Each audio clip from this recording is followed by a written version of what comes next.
Je suis maintenant sous mon premier Padlet.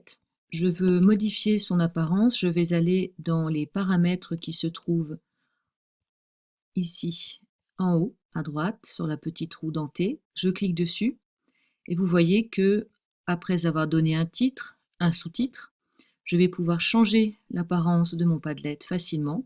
Si celle-ci ne me convient pas, je vais choisir peut-être la grille qui semble le plus approprié dans ce cas. Éventuellement choisir un autre fond d'écran, ça se fait assez facilement, selon le thème de travail. Il y a des thèmes assez sobres, ici, ou bien encore celui-là, ou bien ça dépend peut-être plus ludique, selon le type d'élève à qui vous avez affaire et le thème sur lequel vous travaillez. Une fois que vous êtes satisfait, celui-ci, prenons-en un neutre, je vais sauvegarder, je vais fermer et je vais aller dans Partager. C'est ce que je veux faire, je veux que les élèves ou les personnes qui travaillent avec moi puissent y avoir accès assez facilement. Ici, c'est le niveau de protection de votre Padlet. On va ici le protéger avec un mot de passe si on le souhaite, le rendre secret, donc on ne pourra pas le trouver, ou public. Par défaut, chaque personne invitée à l'adresse qui se trouve en haut de votre barre de navigation pourra écrire. Si vous le souhaitez, simplement les élèves ou les personnes invitées ne pourront que lire.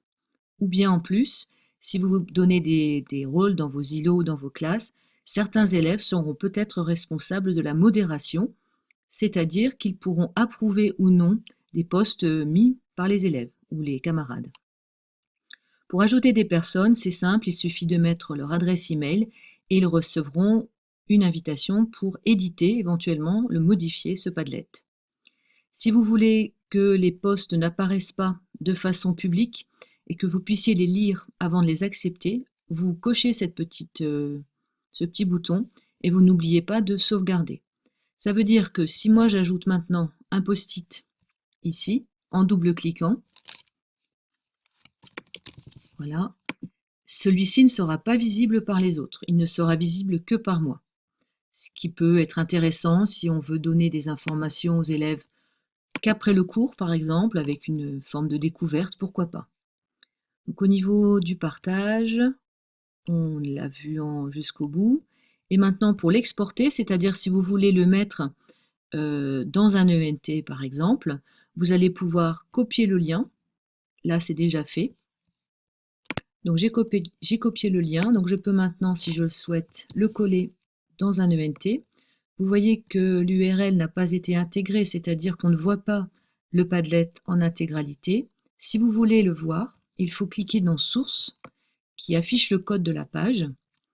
Vous allez chercher le code qui s'intitule Embed.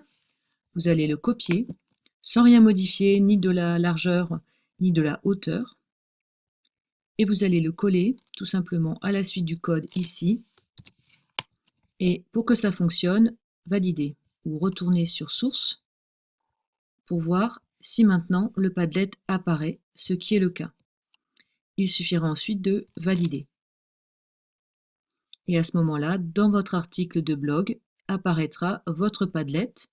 Donc il y aura à la fois le lien pour un accès extérieur ou bien ici un accès direct. Donc ça c'est assez pratique.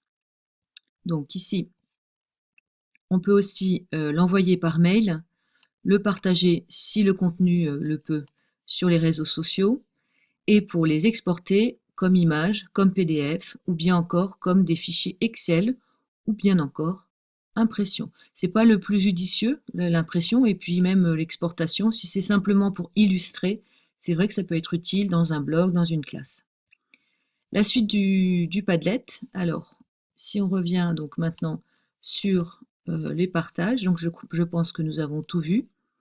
Qu'y a-t-il d'autre? Eh bien, vous allez pouvoir voir tous vos Padlets et tous les ressources que vous avez sauvegardées. Donc, si vous retournez sur votre tableau de bord, vous allez pouvoir, ici sur l'accueil, voir toutes les pièces jointes que vous avez mises sur vos Padlets. Donc ça, c'est utile parce que vous allez retrouver facilement les documents attachés. Vous allez avoir les dernières activités qu'il y a eu sur votre Padlet. Pour l'instant, ici, il n'y en a pas eu. Les personnes avec lesquelles vous travaillez et aussi la possibilité de changer mot de passe, nom d'utilisateur, ce que vous souhaitez.